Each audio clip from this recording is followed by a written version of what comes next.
उत्तर भारत के सबसे बड़े जर्नलिज्म समारोह में से एक के रूप में पहचाने जाने वाले ग्लोबल जर्नलिज्म फेस्टिवल की शानदार शुरुआत हुई। 3 दिवसीय चल रहे 13वें global festival of journalism and AVGC की नोएडा स्थित मारवाह स्टूडियो में पहले दिन के तीसरे सत्र में पत्रकारिता के भविष्य को आकार देने में एआई की भूमिका पर चर्चा की गई। द्वीप प्रज्वलन और गणेश वंदना के साथ कार्यक्रम की शुरुआत की गई।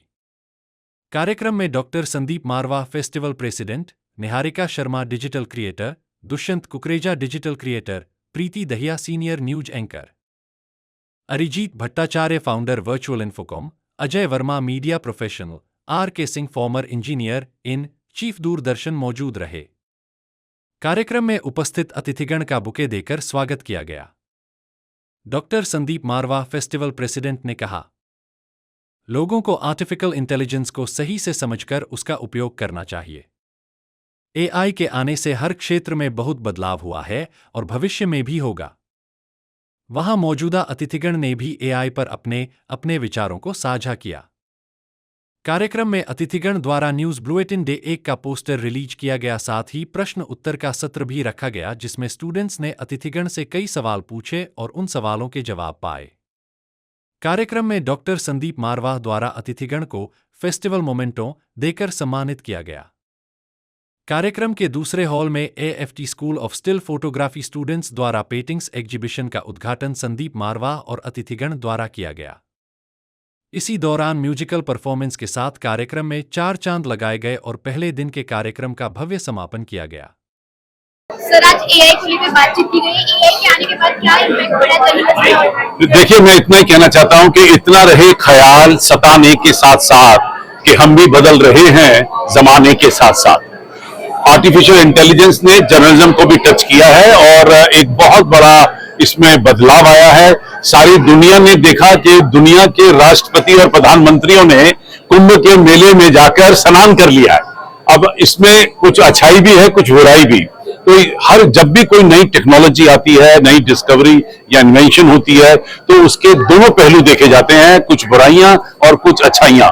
तो हो सकता है कि इस वक्त क्योंकि आर्टिफिशियल इंटेलिजेंस ने जर्नलिज्म के ऊपर एक प्रभाव डाल दिया है, तो बहुत सारा क्रिटिसिज्म भी पैदा हुआ है।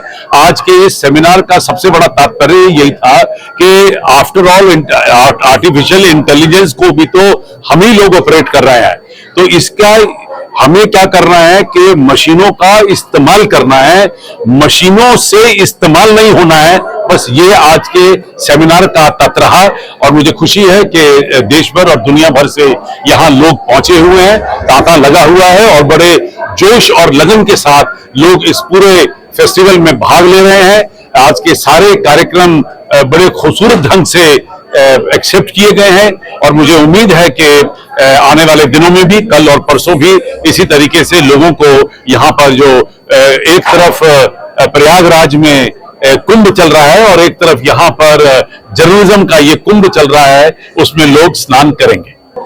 मैंने अपने YouTube के बारे में बताया था कि मैं एक यूट्यूबर हूँ और मेरे को इस चीज में ज्यादा पता है। तो एआई के आने से हमारी बहुत चीजें मतलब जल्दी हो जाती है। स्क्रिप्टिंग की बात की जाए, स्क्रिप्टिंग हम जल्दी से एआई से मतलब एक रफ आइडिया मिल जाता है। ऐसा तो नहीं होता कि जो स्क्रिप्टिंग हो रही है वो एकदम प्रॉपर हो रही है, लेकिन हम थोड़ा चेंजेस कर देते हैं। फॉर एग्जाम्पल, हम कभी घूमने गए हैं किसी बर्फ वाले इलाके में और हमें कुछ ऐसी रील बनानी है कि यार एआई आप बताओ हम कैसा कुछ अलग सा कर सकते हैं कुछ, तो एआई एक एग्जाम्पल बन सकता है उस चीज के लिए। बढ़िया चीज है। और रही बात मेरे भी करियर में, मैं एक बात और कहना चाहता हूँ कि हम जो थंबनेल जनरेट करते हैं, हमारी पिक्चर से कभी कभी स्माइलिंग नहीं आती, तो एआई से हम वो अपनी जो स्माइल एकदम रियल लगती है। माना आर्टिफिशियल इंटेलिजेंस है लेकिन वो चीजें रियल लगती है। ये उसके बारे में तो बात करना ही मतलब वो है कि मतलब एक आधा घंटा लग जाएगा। इसके एडवांटेज इतने हैं।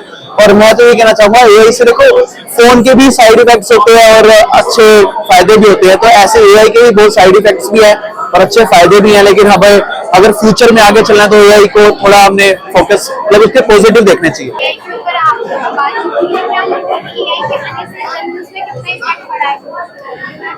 एआई के आने से जर्नलिज्म में इम्पैक्ट ये है कि आपके हाथ में जो टूल्स हैं वो और ज्यादा बेहतर हो गए हैं। लेकिन एआई का इस्तेमाल करने के लिए हर जर्नलिस्ट को अपने दिमाग का इस्तेमाल जरूर करना पड़ेगा।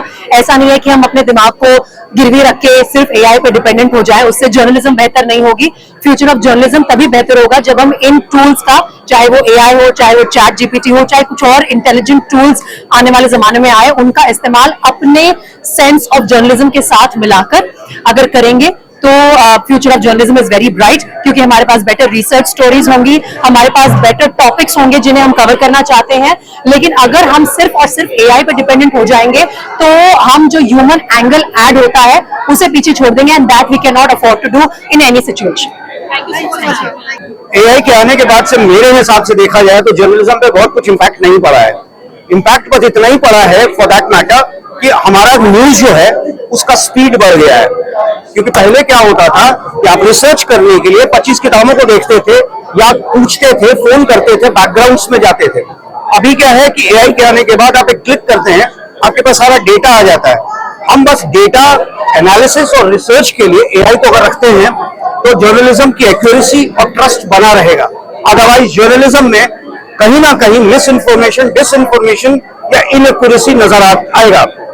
जी See, AI is good and bad in both senses, क्योंकि आपको प्रॉम्प्ट देना है। आप कोई भी ऐप यूज करते हो, अगर आप जर्नलिस्ट हो, मे बी आप कोई स्टोरी कर रहे हो, उसके लिए आपको कुछ इनपुट चाहिए, तो आप लोग सबसे पहले डालोगे कि हाँ ठीक है, से फॉर एन एग्जांपल आपको राम मंदिर के ऊपर एक स्टोरी करनी है, कब से शुरू हुआ, कैसे बन रहा है, सो आप वो प्रॉम्प्ट डालोगे, आपको डेटा मिल जाएगा। लेकिन उस डेटा को कैसे आप कोलेट करते हो, दैट इज योर टेक। आप सोचोगे कि आपको वो स्टोरी कैसे बनानी है, आप अभी से शुरू करके पीछे जाना चाहते हो या पीछे से स्टार्ट करोगे कि पहले कहाँ से स्टार्ट हुआ था, कहाँ से बाबरी मस्जिद वाला पूरा, आप ऐसे कवर करना चाहते हो। सेम फॉर एन एग्जांपल, आप क्रिएटर बनना चाहते हो, आप वीडियोस बनाना चाहते हो, तो आपको डिसाइड करना है कि आप अपना आइडिया भी वहीं से लेना चाहते हो या फिर आप ये चाहते हो कि आपका खुद का आइडिया है, उसमें आप किस किस एंगल को कवर करना चाहते हो। सो AI will always help you. The only thing is कि आपको उसको सिर्फ एक हेल्पिंग टूल की तरह लेना है, उसके ऊपर कंप्लीटली डिपेंडेंट नहीं हो जाना है, because the day you will be completely dependent on it, आपका दिमाग काम करना बंद कर देगा। तो आपको अपने दिमाग का ही काम लेना है, एआई को सिर्फ एक टूल की तरह, एक हेल्पिंग हैंड की तरह इस्तेमाल करना है। Thank you so much.